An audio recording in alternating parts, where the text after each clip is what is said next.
Giyohvandlik vositalarining kichik zarrasi ham inson salomatligi uchun xavf. Yashash xonadonida zahri qotilni qaysidir turini saqlash yoki yetishtirish bilan shug'ullanayotgan yurtdoshlarimizni esa navbatdagi lavha orqali ogohlantirmoqchimiz. Giyohvandlik vositalari inson salomatligi uchun o'ta xavfli illat. Uning hatto bir zarrasi ham og'ir oqibatlarga olib kelishi mumkin. Qo'shtepa tumanida istiqomat qiluvchi yoshi 50 ga yaqinlashib qolgan ushbu shaxs esa o'z xonadonida zahri qotilni qariyb 3 yil davomida saqlab kelganini xotirjamlik bilan gapirmoqda. Qo'yamiz, uni bolalarim olib qo'yib bergan, uni bir donani o'sha dorilik qiladimi? Shunday shunday narsa o'sha yangicha chiqarildi 3 yil bo'lgan ekan o'shanga. Bilib yoki bilmay o'z uyida giyohvand moddalar saqlagan shaxsga nisbatan jinoyat ishlari bo'yicha Qo'shtepa tuman sudi tomonidan Jinoyat kodeksining tegishli moddasiga asosan jazo tayinlandi. Davlat daromadidan bo'lgan holda 2 yil axloq buzilishi jazosi tayinlandi. Saqlaganligingiz bor, shuning uchun shu moddalar topildi. Endi sizga jazo tayinlashda sudlanmaganligingiz, pushaymonligingiz hammasi yengillashish holati topilib, axloq buzilishlar jazosi tayinlandi. Bugun sud qarshisida bosh egib turgan yana bir ayblanuvchi o'z qilmishini oqlashga so'z topa olmadi. U spirtli ichimlik ta'sirida transport vositasini boshqarganini ham tan oldi. Bila turib qilingan xatoning oqibati esa tabiiyki xunuk yakun topgan. 01 bo'lgan ayb bo'lgan bo'ldi. Shu bilan sud bo'ldi, sud qarori qildingiz. To'layman deyapti. Bir marta men borib aytsaga borib ko'rmagan. Men 3-4 so'm doringa demagan. Baysadan rad o'qigan, mashinaga ham haqiqatda rad o'qigan, bo'yinda 1 so'm 100 so'm olmagan bo'ladi.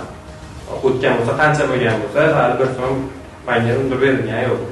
Sarxush holda rulga o'tirgan haydovchining xatosi baxtga qarshi inson hayotiga zomin bo'lmadi. Biroq yo'l harakatining boshqa ishtirokchisiga moddiy va ma'naviy zarar yetgani sud materiallarida qayd etilgan. Sud mazkur holatni har tomonlama o'rganib, qoidabuzar haydovchining harakatlariga qonuniy baho berdi.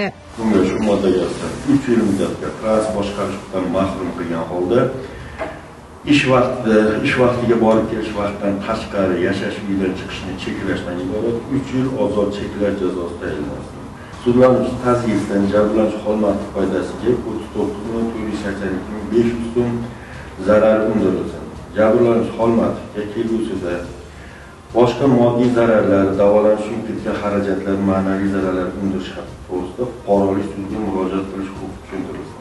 O'tkazilgan sayyor sud majlisida giyohvandlik vositalari yoki psixotrop moddalar bilan qonunga xilof ravishda muomala qilish bilan bog'liq jinoyatlarni sodir etgan 7 nafar shaxsga nisbatan 7 ta jinoyat ishi ko'rib chiqildi. Bunday sayyor tartibdagi sudlarning asosiy maqsadi bu kabi jinoyatlarni oldini olish va jamoatchilikda ularga nisbatan murosasiz munosabatni shakllantirishdir. Sayyor sud davomida 8 ta shaxsga nisbatan jinoyat ishlari ko'rib chiqildi. Jinoyat ishlari ko'rib chiqilish jarayonida bir nafar shaxsga ozodlikni mahrum qilish jazosi tayinlandi. Qolgan shaxslarga nisbatan qonunda belgilangan tartibda jazolar tayinlandi. Bundan tashqari bitta ma'muriy ish materiali ko'rib chiqilib, bir nafar shaxsga nisbatan ma'muriy nazorat o'rnatildi. Unutmaslik kerak, bilmaslik hech kimni javobgarlikdan ozod qilmaydi. Bilib turib jinoyat sodir etishning oqibati esa yanada og'ir. Giyohvand moddalarni yetishtirish, saqlash, sotish yoki ularning noqonuniy aylanmasiga aralashish jinoyat. Bu illatga qarshi esa jamiyatning har bir a'zosi birgalikda kurashishi shart. Bu kun Maftuna Mamasdik va Abdulloh Rashidov, Farg'ona.